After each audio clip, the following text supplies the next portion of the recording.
자, 에베소서 4장부터 한번 보시죠.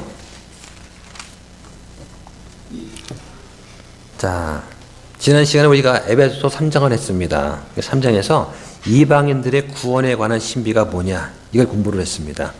신비라고 하는 것은 숨겨진 걸 말하는 겁니다. 성경에서는 하나님의 계시가 없으면 사람이 알 수 없는 진리가 있는데 이거를 신비라고 합니다. 신약에 31번 나옵니다. 바울은 신비를 말할 때 복음의 신비, 또 십자가의 신비, 그리스도의 신비, 성육신의 신비, 부활의 신비 등을 말을 합니다. 그래서 지난 시간에 에베소 3장 3절부터 9절까지 복음으로 구원받은 이방인들이 그리스도 안에서 구원받은 유대인과 동료 상속자가 된다는 것, 이거를 신비라고 말을 합니다. 그리고 3장 6절에 나오는 신비는 신약 교회를 가리키는 거예요. 예수 그리스도 안에서 믿는 유대인과 믿는 이방인들이 하나로 연합을 한 것을 교회라고 부르는 것이죠. 구약시대 유대인들은 아무도 이방인들한테 이렇게 큰 은혜가 주어질 것을 기대도 못했고 상상도 못했습니다. 그리고 3장 14절부터는 성도들을 위한 바울의 기도가 나오죠.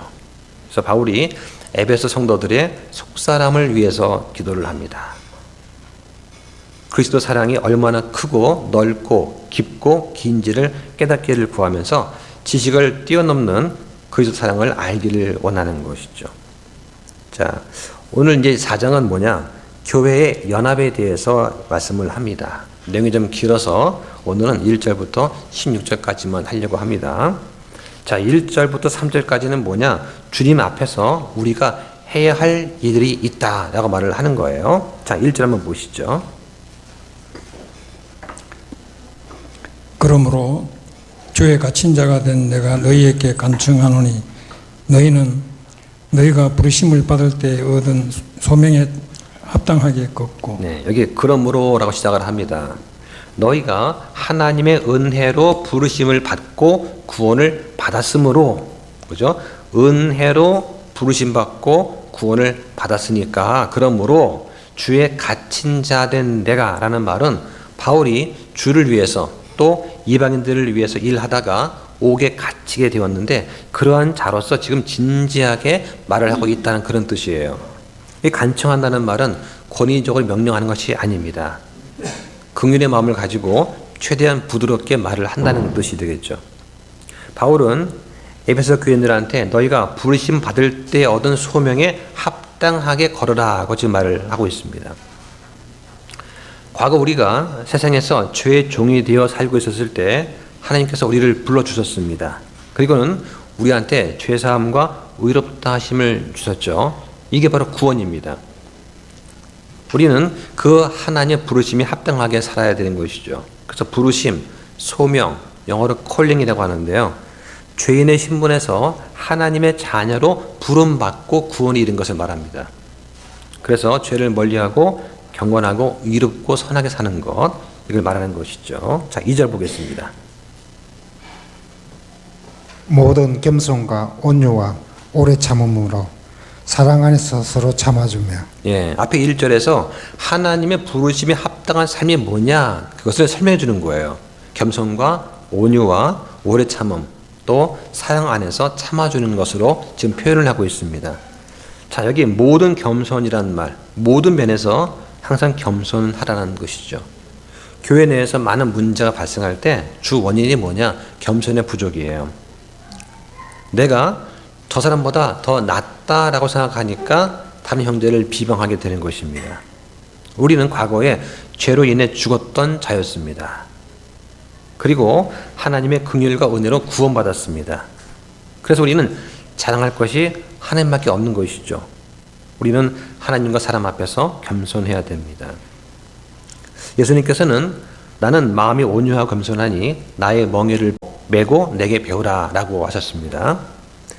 빌립보서 2장 6절 8절에 보면은 하나님과 동등하신 주님께서 자신을 낮추어서 사람이 되셨고 대신 속죄를 위해서 죽으셨다라고 하십니다. 우리는 그 예수님의 겸손을 본받아야 되는 것이죠. 그 다음 본문에서 겸손 다음으로 말하는 것이 온유입니다. 온유가 부족하면 또 많은 문제가 일어납니다. 온유하지 못하고 마음이 딱딱한 사람들은 다른 사람이 뭐라고 하면 자그마한 말에도 상처를 입습니다. 그래서 온유하고 부드러운 사람은 누가 뭐라고 하면 그냥 그거를 부드럽게 받아 넘기거나 흡수해 버립니다. 스포니처럼. 그런데 마음이 딱딱한 사람들은 누가 뭐라고 하면은 탁 튀겨버리죠. 튀기면서 나한테도 상처가 남는 것입니다. 겸손한 사람은 다른 사람한테 상처를 주지 않습니다. 또한 온유한 사람은 다른 사람으로부터 쉽게 상처를 받지 않는 거죠. 그러니까 상처를 받는 이유는 뭐냐? 내가 내 자신을 높이기 때문에. 그러니까 상처를 받는 거예요.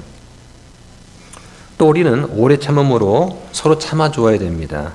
중요한 것은 우리 마음의 의도가 무엇인가 하는 것이죠. 모든 것은 마음의 의도와 동기에서 나오는 것입니다. 하나님께서 오래 참으심과 사랑으로 우리를 용납하셨습니다. 그래서 누가복음 15장에 보면 두 아들의 비유가 나옵니다. 아버지가 작은 아들을 오래 기다립니다. 그러면서 돌아온 탕자 같은 그 두 번째 아들에 대해서 잃어버렸다가 찾았노라 하면서 기뻐했습니다. 이렇게 하나님께서 우리를 용납하시면서 기다리시고 참아내시는 거죠. 우리도 그렇게 해야 됩니다. 자, 그 다음 3절 보겠습니다. 형의 매는 띠로 성령께서 하나 되게 하신 것을 힘써 지키라. 네. 사람들 사이에서 불화와 분열은 어쩔 수 없이 일어나기 마련입니다. 그런데 하나님의 뜻은 성령 안에서 하나가 되는 것입니다. 요한일서 3장 15절에 형제를 미워하는 것은 살인하는 것과 같다라고 말씀을 하세요. 그래서 우리가 유대인이나 이방인이나 매인자나 자유론자나 모두 한 성령에 의해서 침례를 받아 한 몸이 되었다라고 말씀을 하십니다. 성령님이 하시는 일은 한 몸이 되게 하시는 거예요. 자, 근데 성경에서 말하는 것은 뭐냐? 불신앙 또는 비진리까지 우리가 포용하는 것은 아닙니다. 불신앙과 오류까지 포함하라는 뜻은 아니에요. 우리는 믿음과 진리 안에서 하나가 되어야 됩니다. 그래서 너희는 믿지 않는 자들과 더불어 공평하지 않게 멍에를 같이 매지 말라고 하시는 거죠. 자, 1절부터 3절까지는 주님 앞에서 우리가 해야 할 일을 말했습니다. 그런데 이제 4절부터는 뭐냐? 하나님께서 하시는 일을 지금 말씀을 하세요. 교회가 연합한다는 것은 함께 찬송가를 같이 쓰는 것, 이것만 전부가 아닙니다. 같이 음식을 먹고 같은 건물 안에 있다고 해서 하나가 되는 것이 아니에요. 연합하기 위해서 우리가 똑같은 생각만을 가져야 되느냐? 꼭 그런 것은 아닙니다. 그런데 적어도 이 4절부터 6절에 나오는 말씀은 같아야 되는 거예요. 자, 한번 보겠습니다. 4절 보시죠. 부르심의 한 소망 안에서 너희가 부르심을 받은 것 같이 한 몸과 한 성령이 있고. 네. 자, 교회는 예수 그리스도께서 하신 일을 믿는 사람들로 모였습니다. 우리가 교회의 연합이다라고 말할 때는 구원받은 사람들의 연합을 말하는 것입니다. 이 본문에 한 몸이 있다라고 말씀을 하세요. 우리는 모두가 그리스도의 몸이 하나라는 사실에 동의를 합니다. 이 몸은 그리스도의 몸된 교회를 말하는 거예요. 그래서 성경 말씀 보면은 구원받은 모든 사람들이 그리스도의 몸에 참여한다라고 말씀을 합니다. 눈에 보이지 않는 우주적인 교회가 있어요. 그래서 하늘의 이름이 기록된 구원받은 자들의 모임을 뜻하는 그런 교회, 이걸 보편적 교회라고 합니다. 그래서 마태복음 16장 18절에 이 반석 위에 내가 내 교회를 세우겠다 할 때 그 교회는 이 보편적인 교회입니다. 우리가 신약 교회라고 말을 할 때는 대부분 한 지역에서 믿음을 고백하는 성도들의 모인 것, 이걸 눈에 보이는 지역 교회를 의미를 하는 것입니다. 그래서 뭐 고린도 교회니 에베소 교회니 할 때 교회를 말하는 것이죠. 이 지역 교회는 불신자를 위한 모임이 아닙니다. 신자를 위한 모임이죠. 그래서 새신자나 교회를 처음 오신 분들을 위해서 우리가 복음 선포도 하지만 원래 교회의 목적은 말씀 선포가 중심이 됩니다. 또 성경은 한 성령이 있다고 말씀을 하세요. 구원받은 사람들은 모두가 성령 침례를 받았습니다. 이걸 통해서 모두가 그리스도의 몸 안으로 들어오게 되는 것이죠. 모든 구원받은 사람들은 그 믿는 삶 속에 성령님께서 들어오셨다는 사실을 알고 이해하고 있습니다. 이걸 모르면 서로 가르치고 배워야 합니다. 자, 성경은 우리가 한 소망 안에서 부르심 받았다라고 말씀을 합니다. 우리 부르심의 소망도 하나입니다. 그래서 그리스도인들은 모두가 같은 소망이 있습니다. 이게 뭐냐? 예수 그리스도께서 다시 오시는 것입니다. 그럴 때 우리가 그리스도와 함께 만나는 것이죠. 이게 우리가 그 소망입니다. 그런데 이것 외에 내가 부자가 되거나 유명해지는 것에 관한 소망이 있는 사람은 그럼 그리스도인과 연합할 수가 없게 되는 것입니다. 예수 그리스도를 만나고자 하는 그 소망 이외에 다른 소망은 교회가 연합하는 데 장애물이 됩니다. 그래서 그리스도께서 다시 오기를 바라는 이 소망 위에 우리가 함께 모여서 교제를 나누고 복음을 증거하는 것입니다. 자, 5절 보시죠. 한 주와 한 믿음과 한 침례가 있으며. 네. 자, 5절에는 한 주가 있다고 말씀을 합니다. 예수 그리스도는 교회의 머리가 되십니다. 여기 한 주는 바로 우리의 주 예수 그리스도이십니다. 믿지 않는 자유주의 신학자들이 말하는 그 예수는 성경이 증거하는 예수님이 아니고 다른 예수입니다. 그런 예수는 우리의 주님이 아니세요. 우리가 믿는 주 예수 그리스도는 성경에 증거된 대로 말씀이 육신이 되셨고 처녀 마리아에게서 나셨고 많은 기적을 행하시면서 십자가에 죽으시고 죽은 지 3일 만에 부활하셔서 40일 이후에 승천하셨습니다. 지금 어디 계십니까? 하늘에 하나님 오른쪽에 앉아 계세요. 그 장차 다시 우리를 만나시기 위해서 오실 것입니다. 우리는 성경에 증거된 이 예수님 위에 다른 주님은 없습니다. 예수님은 참 하나님이시고 참 사람이세요. 이것과 다른 예수님을 말하는 것은 그건 우리가 믿는 예수가 아닌 것이죠. 성경은 한 믿음이 있다라고 말씀합니다. 단순하게 믿음이 있는 게 중요한 것이 아니라 누구를 믿는지 무엇을 믿는지가 중요한 것입니다. 우리는 예수 그리스도께서 이루어 놓으신 일을 믿습니다. 우리가 교제하는 대상은 단순히 어떤 믿음이 있는 대상이 아니라 예수 그리스도를 나의 구원자로 믿는 그 사람들과 교제를 나누는 것을 원하는 것입니다. 이게 바로 우리 교제의 기초가 됩니다. 자, 또 성경은 한 침례가 있다라고 말을 합니다.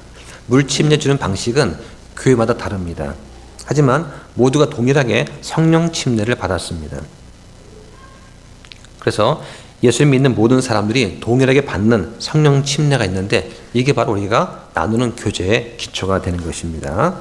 자, 6절 보시죠. 한 하나님이 계시니 곧 모든 것의 아버지시라. 그분께서는 모든 것 위에 계시고 모든 것에 두루 계시며 너희 모두 안에 계시노니라. 네, 여기 한 하나님이 계신다 말씀합니다. 영원하시고 스스로 존재하시는 참 하나님은 한 하나님이세요. 처음에 세상을 창조하시고 그 세상을 홀로 섭리하십니다. 그 이외의 모든 신들은 다 거짓입니다. 오직 한 하나님만 참되십니다. 이 하나님은 성경과 이스라엘 역사를 통해서 자신을 계시하신 그 하나님이세요. 자, 삼일째 하나님이 뭔가에 대해서 다시 한번 설명드리겠습니다. 하나님은 한 분이십니까? 세 분이십니까? 자, 하나님은 세 분이십니다. 아버지 하나님, 아들 하나님, 성령 하나님 세 분이십니다. 이 세 분이 한 하나님이세요. 자, 여기서 중요한 건 이 한이라는 말, 이게 숫자 1을 말하는 그 한이 아니고요. 본질상 동일하다는 뜻의 그 한입니다. 그래서 아버지 하나님, 아들 하나님, 성령 하나님 이 세 분이 본질상 동일한 하나님이다. 이런 뜻입니다. 하나님은 지정의를 가진 인격체이십니다. 사랑하고 의지하려면 그 대상이 필요한데 우리 한 하나님께서는 아버지, 아들, 성령님의 이 세 분이 서로 사랑하시고 서로 의사소통하시고 계획을 하십니다.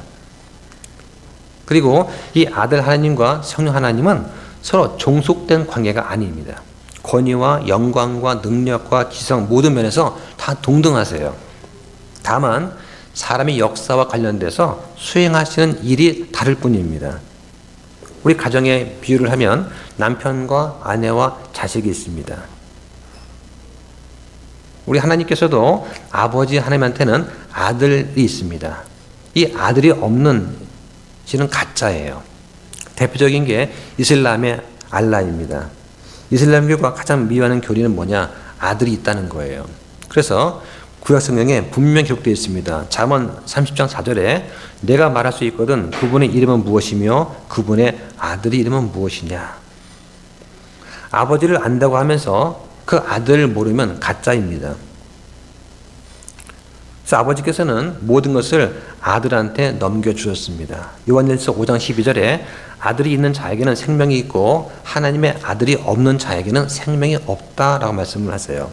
그래서 이슬람교, 불교, 몰몬교, 신천지 여기에는 구원이 없는 것입니다.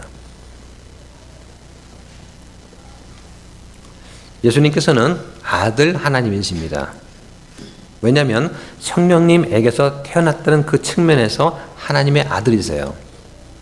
예수님께서 우리 죄를 없이 하기 위해서 육신을 입고 이 땅에 오셔야만 했습니다. 그래서 육신을 입고 오셨다는 그 점에서 사람의 아들이십니다. 그 성령님은 스스로 행동하고 생각하며 감정을 드러내는 그런 인격체이세요. 그래서 성령님께서는 기뻐하시기도 하시고 슬퍼하기도 하십니다. 또 말씀하시고 우리를 위로해 주시고 또 우리를 위해 중보도 하시는 거죠. 그리스도인은 그리스도의 영이 있는 사람입니다. 따라서 그리스도인은 반드시 성령의 증거가 그 안에 있어야 됩니다. 자, 성령의 증거가 있습니까? 라고 물으면 뭐라고 합니까? 아, 난 방언할 줄 아는데요. 이게 가장 큰 문제가 되는 것이죠. 방언하는 것이 성령의 증거는 아닙니다. 성령의 증거는 뭐냐? 예수 그리스도를 알고자 하는 갈급함이 내 안에 있는가 하는 것입니다. 예수 그리스도를 닮고자 하는 갈급함이 내 안에 있는가 하는 것입니다. 그리고 예수 그리스도를 섬기고자 하는 갈급함이 내 안에 있는가? 이것이 바로 성령의 증거입니다. 자, 그 다음 7절과 8절 보겠습니다. 그러나 그분께서 우리 각 사람에게 그리스도의 선물의 분량대로 은혜를 주셨나니 그러므로 그분께서 이르시기를 그분께서 높은 곳으로 올라가실 때에 포로로 잡힌 자들을 포로로 이끄시고 사람들에게 선물들을 주셨도다 하시느니라. 네. 자, 예수 그리스도께서는 몸된 교회를 완성하시기 위해서 각 사람한테 다양한 선물을 주십니다. 자신의 고난으로 은혜의 선물을 각 사람한테 다르게 주십니다. 특히 섬김의 직분에 있어서 그렇습니다. 그래서 교회의 여러 직분은 성령님이 주신 다양한 은사에 따른 것이죠. 자, 여기 7절과 8절 말씀은 바로 메시아 사역을 예언한 시편 68편 말씀을 인용한 것입니다. 한번 찾아볼까요? 시편 68편 18절을 보시죠. 주께서 높은 곳으로 올라가시며 포로로 잡힌 자들을 포로로 이끄시고 사람들을 위해 선물들을 받으시되 참으로 거역하는 자들을 위해서도 받으셨으니 이것은 주 하나님께서 그들 가운데 거하려 하심이로다. 네, 자, 이 말씀에서 인용한 것이죠. 그분께서 높은 곳으로 올라가실 때 시편에는 주께서 높은 곳으로 올라가시며 라고 했습니다. 이 말씀은 예수 그리스도의 승천을 가리키는 말씀입니다. 그리고 포로로 잡힌 자들을 포로로 이끄시고, 자, 이 부분에서 이제 학자들마다 좀 말이 다른데요. 이 말씀은 예수님께서 땅속에 있는 지하 낙원에 갇혀 있던 그 성도들을 데리고 높은 곳으로 올라가신 것을 말합니다. 구약 시대에 죽은 그 구원받은 사람들, 이 사람들은 낙원에 들어가 있었습니다. 그래서 이 낙원 안에 있던 그 혼들은 거기서 안전하게 안식하고 있었죠. 하지만 그 낙원에서 나올 수는 없었습니다. 예수님께서 오실 때까지 거기서 기다리고 있어야 했던 것이죠. 개신교회의 사도신경에 보면 장사한 지 4월 만에 죽은 자 가운데서 다시 살아나시며 라고 되어 있습니다. 그리고 천주교회의 그 사도신경에 보면 저승에 가시어서 사흘 날에 죽은 이들 가운데 부활하시고 라고 되어 있어요. 천주교에서는 예수님께서 죽으신 다음에 지옥에 내려갔다는 그 사실을 말을 하고 있습니다. 개신교는 이걸 숨겨놨어요. 왜 천주교에서는 예수님께서 이 지옥에 내려가셨다는 그 사실을 강조하고 있을까요? 천주교는 죽은 자들을 위해서 기도하는 그런 관례가 있습니다. 그래서 천주교에서는 땅에 있는 사람들이 그 연옥에 있는 사람들을 위해서 기도하면 그들 연옥에서 천국으로 옮겨질 수 있다라고 믿는 거예요. 그래서 천주교에서는 예수님께서 지옥에 내려가셔서 그곳에 있는 죽은 자들한테 다시 복음을 선포하셨다. 다시 복음을 선포했다고 주장합니다. 그렇진 않죠. 두 번째 기회를 주신 걸까요? 그렇지 않습니다. 이 땅에 살 때 예수님 믿지 못하면 그 다음엔 기회가 없어요. 근데 천주교에서는 사람이 죽은 다음에 연옥에 가 있으면 거기서 한 번 더 구원받는 기회가 있다. 이렇게 말을 하는 것이죠. 그렇게 해서 그 사람들을 위해서 한 번 더 기회가 있을 것이다 라고 하는 것이죠. 이게 천주교에 말하는 교리입니다. 이것은 성경을 있는 그대로 믿지 않고 교회의 전통에 따라서 해석하려고 생긴 그런 잘못된 교리인 것이죠. 이 내용은 소책자 왜 안 하는가에 보시면 자세히 나와 있습니다. 한번 시간 날 때 보시기 바랍니다. 자, 그 다음 9절과 10절 한번 보시죠. 그런데 그분께서 올라가셨다는 것, 그것은 곧 그분께서 또한 먼저 땅을 더 낮은 부분으로 내려가셨다는 것이 아니면 무엇이냐? 내려가신 분께서 또한 모두 하늘들보다 훨씬 위로 올라가신 바로 그분이시니 이것은 그분께서 모든 것을 순방하게 하려 하심이라. 네, 여기 보니까 올라가셨다는 말이 나오죠. 자, 이 말씀은 이제 그리스도의 승천을 가리킵니다. 그분께서 먼저 땅의 더 낮은 부분들로 내려가셨다. 그래서 그리스도께서 땅속 지하 낙원에 갇혀있던 성도들을 데리고 높은 곳으로 올라가신 것, 낙원을 하늘로 옮기신 것을 말합니다. 이 과정에서 일부 구약 성도들이 부활을 해서 예루살렘에 나타나죠. 그게 마태복음 27장에 나옵니다. 구약의 4,000년, 신약의 2,000년. 그런데 이 구약 때보다 신약 때 구원받은 사람이 훨씬 더 많습니다. 그런 의미에서 이 구약 때 구원받은 자들을 첫 열매라고 하고 신약 때 구원받은 자들을 수확이라고 합니다. 그 7년 환란기를 거치면서 구원받게 된 사람들을 이삭줍기라고 할 수가 있습니다. 모든 하늘보다 훨씬 위로 올라가셨다. 이것은 예수님께서 십자가에 피 흘려 죽으신 후 부활하실 때 자기 피를 힘입어서 하늘의 거룩한 곳, 지성소, 거기 들어가셔서 부활 승리했다는 것을 아버지 하나님께 보고하는 일을 하셔야 했습니다. 복음의 핵심은 십자가의 죽음과 부활입니다. 하나님의 계획에 따라서 이 지하에 있는 낙원을 아버지가 계시는 셋째 하늘로 옮기고 부활 승리했다는 것을 보고하는 일을 예수님께서 하셔야 했습니다. 그래서 위로 올라가신 거죠. 사도 바울은 이 하늘 왕국을 셋째 하늘이다 라고 표현을 했습니다. 예수님께서 승천하신 목적이 뭐냐? 모든 것을 충만하게 하는 것. 다시 말해서 하나님 아버지의 계획대로 구원을 온 세상에 충만하게 이루시는 것을 뜻합니다. 자, 그럼 11절 보시죠. 그분께서 어떤 사람들은 사도로, 어떤 사람들은 대언자로, 어떤 사람들은 복음 전도자로, 어떤 사람들은 목사 겸 교사로 주셨으니. 네, 주님께서 교회 주신 가장 중요한 직분은 사도였습니다. 이 직분은 12제자와 바울한테 주어진 직분입니다. 사도행전에 보면은 예외적으로 바나바도 사도로 불렸다는 말씀이 있어요. 그 사도행전 14장 14절에 보면 사도들 곧 바나바와 바울이 해가지고 이 바나바도 사도로 불린 것을 우리가 알 수가 있습니다. 사도는 주님께서 친히 세우신 자들로서 복음의 선포자였습니다.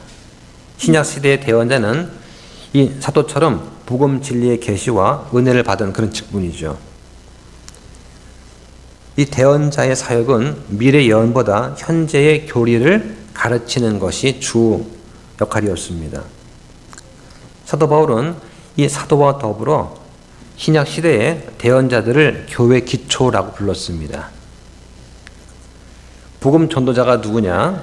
예를 들면 빌립과 디모데, 디도 같은 사람들, 복음 전하는 일에 전념했던 직분을 가리킵니다. 초대 교회가 뽑았던 7사람 중 하나인 이 빌립은 복음 전도자라고 불렸습니다. 사도행전 21장 8절에 나오죠. 사도 바울은 디모데한테 뭐라고 했냐? 복음 전도자 일을 행하고 내 사역을 온전히 입증하라. 이렇게 말을 또 했습니다. 디모데후서 4장 5절에. 여기 보니까 목사 겸 교사라는 말이 나옵니다. 자, 원문에 보면은 이 목사 겸 교사라는 말 앞에 관사가 하나 붙어 있습니다. 관사가 하나라는 얘기는 한 가지 직분이라는 뜻이에요. 그래서 보통 목사가 교사를 겸하는 것으로, 그래서 목사 겸 교사로 보통 번역을 합니다. 목사라는 말은 포이맨이라고 하는데요. 양이나 소를 치는 목자를 가리키는 것입니다. 예수님께서는 우리의 선한 목자가 되십니다. 또 베드로한테 내 양을 먹이라, 양을 치라라고 말씀하셨죠. 이 친다는 말이 돌보다 인도하다는 뜻이에요. 그래서 오늘날 목사는 양을 치는 직무를 수행을 합니다. 그래서 목사를 교사라고 부르는 것은 목사의 중요한 직무가 무엇인지를 알려주죠. 우리 손 안에 성경이 있습니다. 그런데 일반 성도들이 이 성경을 어떻게 이해할 수가 있겠습니까? 1차적인 수단은 성령님의 인도하심이에요. 그러니까 성령님께서 성도를 인도하시고 빛을 비춰주셔서 성도가 성경을 읽고 이해할 수 있게 도와주십니다. 이 일을 좀 더 잘하기 위해서 주님은 승천하시면서 목사 겸 교사를 그 교회에 선물로 주신 거예요. 자, 그 다음 12절 보겠습니다. 이것은 성도들을 완전하게 하고 섬기는 일을 하게 하며 그리스도의 몸을 세우게 하려 하심이라. 네, 여기 목사의 직무가 나옵니다. 성도를 완전하게 하고 섬기는 일을 하게 하고 그리스도의 몸을 세우는 일을 합니다. 성도를 완전하게 한다는 말은 성도의 부족한 부분을 채워서 온전케 하는 걸 뜻하는 것입니다. 바로 성도의 성화를 말합니다. 성화는 무엇입니까? 인격이 변화되는 것을 말하죠. 그 성화는 말씀과 훈련을 통해서 이루어집니다. 예수를 믿고 난 뒤에 성화로 가는 길은 십자가의 길이라고 할 수가 있어요.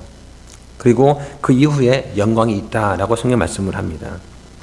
성경은 이 성도를 완전하게 하는 그 일이 성령의 능력을 힘입어서 말씀을 가르치는 일을 통해 가능하다라고 말씀을 합니다.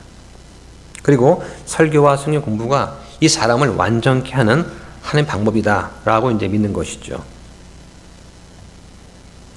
목사의 직무는 성도들로 하여금 섬기는 일을 하게 하는 것입니다.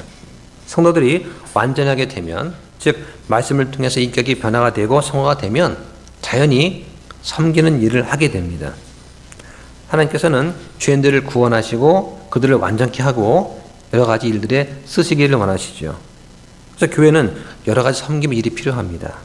예를 들어서 주일학교 교사가 필요하고 집사가 필요하고 찬양대원들 또는 시설관리, 주방 섬김이 이런 사람들이 필요한 것이죠. 목사의 직무는 또 그리스도의 몸을 세우는 것입니다. 예를 들면 전도하는 것이죠. 전도가 바로 그리스도의 몸을 세우는 일에 해당합니다. 한 명의 혼이 구원받을 때마다 교회라는 건물에 벽돌이 한 장씩 싹 올려져 가는 것입니다. 그리고 이 구원받은 성도들이 변화되는 것, 성화되는 것, 다시 말해서 지식과 인격과 그 삶을 온전하게 만드는 것, 이게 바로 예수 그리스도의 몸을 세워주는 것입니다. 이걸 위해서 우리가 오전 설교를 하고 오후에 성경 공부를 하고 또 아카데미도 하고 하는 것이죠. 자, 그 다음 13절 보겠습니다.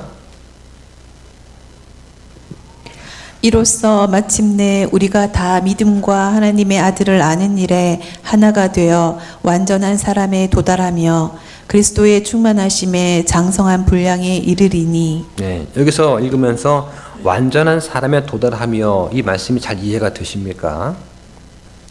예수님께서는 완전하신 하나님이시고 죄가 없으신 완전한 사람이십니다.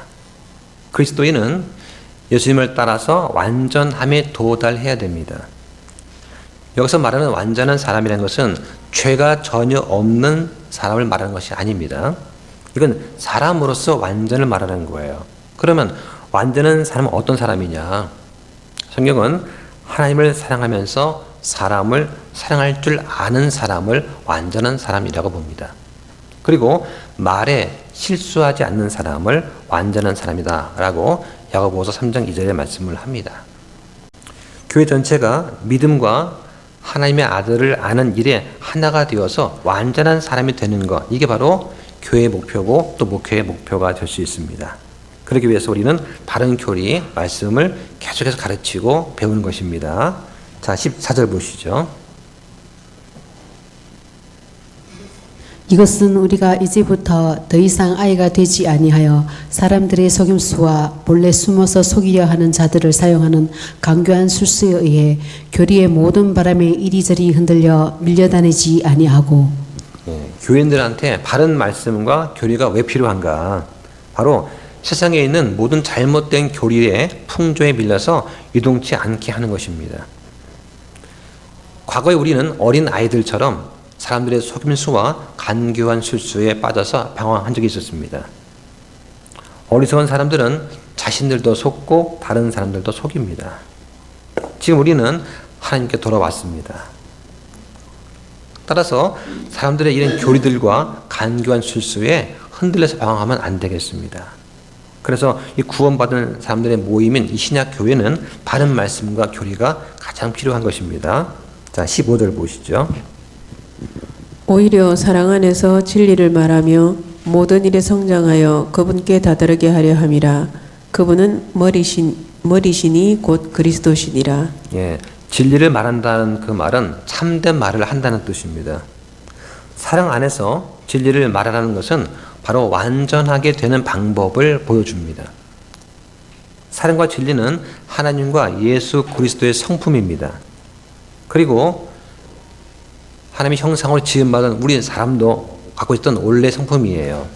이것을 아담과 이브가 범죄함으로 그 본래의 의롭고 선한 성품을 상실했습니다. 이제 구원받은 성도들은 우리의 옛 성품을 다 벗어버리고 사랑과 진리 안에서 성장을 해서 완전함을 이루어 나가야 하는 것입니다. 그래서 모든 일에 성장하여 그분께 다다르게 하려 함이라. 이 말씀은 예수 그리스도께서 우리의 영적 성장의 목표가 되신다는 것을 말해주고 있는 것입니다. 교회는 모든 면에서 참 사람이신 예수 그리스도까지 자라야 하는 것입니다. 그러니까 한마디로 성화가 뭐냐? 예수 그리스도를 본받는 거라고 할 수 있습니다. 그분은 머리시니 곧 그리스도시다 라고 하십니다.